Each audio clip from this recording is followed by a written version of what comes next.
नमस्ते। माता संतोषी की कथा, जो संतोष और धैर्य का प्रतीक है, भक्तों के लिए अत्यंत प्रेरणादायक रही है। आइए जानते हैं उनकी विस्तृत उत्पत्ति और उनकी कृपा की कहानी। माता संतोषी। संतोष, सुख और सौभाग्य की देवी माता संतोषी, जिन्हें संतोष की मां भी कहा जाता है, हिंदू धर्म में एक नवोदित देवी हैं। हालांकि पुराणों में इनकी उत्पत्ति का सीधे तौर पर कोई स्पष्ट उल्लेख नहीं मिलता, लेकिन लोक कथाओं और आधुनिक मान्यताओं के अनुसार वे भगवान गणेश और उनकी पत्नियों रिद्धि और सिद्धि की पुत्री हैं। उनकी पूजा विशेष रूप से शुक्रवार को की जाती है और उन्हें गुड़ चने का प्रसाद बहुत प्रिय है। संतोषी माता का प्राकट्य विशेष रूप से कलयुग में भक्तों को सुख, शांति और समृद्धि प्रदान करने के लिए हुआ है और उनकी पूजा अर्चना से जीवन के हर क्षेत्र में संतोष की प्राप्ति होती है। उत्पत्ति की विस्तृत कथा। गणेश जी की पुत्री का प्राकट्य माता संतोषी के जन्म की कथा, जैसा कि लोक कथाओं में प्रचलित है, अत्यंत रोचक और मार्मिक है। यह कथा भगवान गणेश के पारिवारिक जीवन से जुड़ी है। माना जाता है कि भगवान गणेश के दो पुत्र शुभ और लाभ अपनी बुआ गणेश जी की बहन को राखी बांधते और उनसे उपहार प्राप्त करते देखते थे। हर रक्षाबंधन पर जब उनकी बुआ आती थीं और वे उनसे राखी बंधवाते थे, तो शुभ और लाभ भी अपनी एक बहन की कल्पना करते थे। वे चाहते थे कि उनकी भी कोई बहन हो जो उन्हें राखी बांधे और वे भी उसे स्नेहपूर्वक उपहार दे सकें। उन्होंने अपनी यह इच्छा अपने पिता भगवान गणेश जी से व्यक्त की। पहले तो गणेश जी ने इस पर ज्यादा ध्यान नहीं दिया, क्योंकि उन्हें यह चिंता थी कि अगर उनके कोई पुत्री होगी तो उसे बड़ा करके विदा करते समय उन्हें अत्यधिक कष्ट होगा। एक पिता के रूप में वे पुत्री के विवाह और उसके बिछड़ने के दुहक की कल्पना मात्र से विचलित हो जाते थे। हालांकि शुभ और लाभ का अपनी बहन के लिए हठ लगातार बढ़ता गया। साथ ही नारद मुनि, जो तीनों लोकों में भ्रमण करते रहते हैं और जिनके पास भविष्य का ज्ञान होता है, उन्होंने भी गणेश जी को पुत्री प्राप्त करने के लिए प्रेरित किया। नारद मुनि ने गणेश जी को समझाया कि एक पुत्री का होना परिवार में संतुलन और पूर्णता लाता है और यह कि पुत्री से मिलने वाला सुख भी अत्यंत अनमोल होता है। उन्होंने गणेश जी की पत्नियों रिद्धि और सिद्धि से भी आग्रह किया कि वे अपने पति को पुत्री प्राप्त करने के लिए मनाएं। जब उनके पुत्रों, पत्नियों और नारद मुनि ने बार बार उनसे आग्रह किया और उन्हें समझाया, तो गणेश जी ने अपनी शक्तियों का प्रयोग करने का निश्चय किया।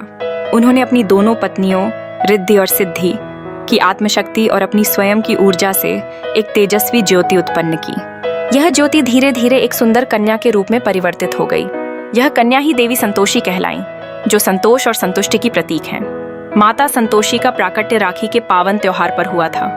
जन्म लेते ही उन्होंने सबसे पहले अपने भाइयों शुभ और लाभ को राखी बांधी। इस प्रकार शुभ और लाभ को अपनी प्रिय बहन मिल गई और गणेश जी के परिवार में एक नई खुशी का आगमन हुआ। माता संतोषी का जन्म ही इस बात का प्रतीक है कि जीवन में संतोष और धैर्य ही परम सुख और सफलता की कुंजी है। संतोषी माता की कृपा की कहानी। एक भक्त का उद्धार। माता संतोषी की कथा केवल उनकी उत्पत्ति तक ही सीमित नहीं है, बल्कि उनकी कृपा और भक्तों के कष्ट दूर करने की कहानियों से भी जुड़ी है। सबसे प्रसिद्ध कथा एक गरीब ब्राह्मण परिवार की बहू की है, जो संतोषी माता के व्रत से अपने जीवन के सभी कष्टों से मुक्ति पाती है।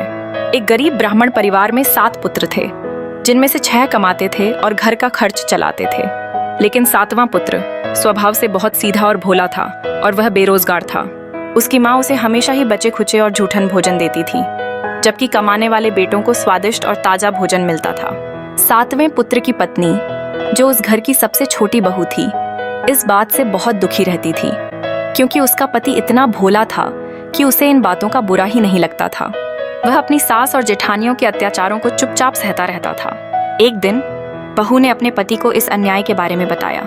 उसने अपने पति को समझाया कि कैसे उसकी माँ और भाई उसके साथ भेदभाव करते हैं। यह सुनकर पति को गहरा दुहक हुआ और उसने परदेश जाकर धन कमाने का निश्चय किया। जाने से पहले उसकी पत्नी ने उससे कोई निशानी मांगी, ताकि उसे पति की याद में सहारा मिल सके। पति ने अपने गोबर सने हाथों से पत्नी के जूतों पर छाप लगा दी, जो कि उस समय उसकी गरीबी और बेबसी का प्रतीक थी। पति परदेश चला गया और वहां उसने खूब मेहनत करके धन कमाया। माता संतोषी की कृपा से वह शीघ्र ही बहुत धनी बन गया, लेकिन धन के मद में वह अपनी पत्नी और अपने परिवार को भूल गया। इधर घर में उसकी सास और देवरानियां उसे, बहू को, पहले से भी ज्यादा सताने लगी। उसे घर के सारे काम करने पड़ते थे और उसे खाने के लिए केवल आटे की भूसी की रोटी और फूटे नारियल में पानी दिया जाता था। उसे पहनने के लिए फटे पुराने कपड़े मिलते थे और उसे घर में सबसे निचला स्थान दिया गया था। एक दिन वह जंगल से लकड़ियां लेने जा रही थी तो उसने देखा कि कुछ स्त्रियां संतोषी माता का व्रत कर रही थीं। उनके चेहरे पर शांति और संतोष का भाव देखकर बहू बहुत प्रभावित हुई। उसने उनसे इस व्रत के बारे में पूछा। उन स्त्रियों ने बताया कि यह संतोषी माता का व्रत है, जिसे शुक्रवार को श्रद्धा पूर्वक करने से सभी दुख दूर होते हैं, मनोकामनाएं पूरी होती हैं और जीवन में सुख शांति आती है। यह सुनकर बहू ने भी 16 शुक्रवार तक संतोषी माता का व्रत रखने का संकल्प किया। उसने पूरी श्रद्धा और विधि विधान से व्रत किया। वह हर शुक्रवार को उपवास रखती, गुड़ और चने का प्रसाद बनाती और पूरी निष्ठा से माता की कथा सुनती। व्रत के प्रभाव से संतोषी माता प्रसन्न हुई। माता ने उसके पति को सपने में दर्शन दिए। माता ने उसे अपनी पत्नी के कष्टों के बारे में बताया और उसे घर लौटने को कहा। पति को अपनी गलती का एहसास हुआ और वह तुरंत अपनी सारी धन संपत्ति समेटकर घर की ओर चल पड़ा। उधर पत्नी अपने पति के वापस आने की प्रतीक्षा कर रही थी।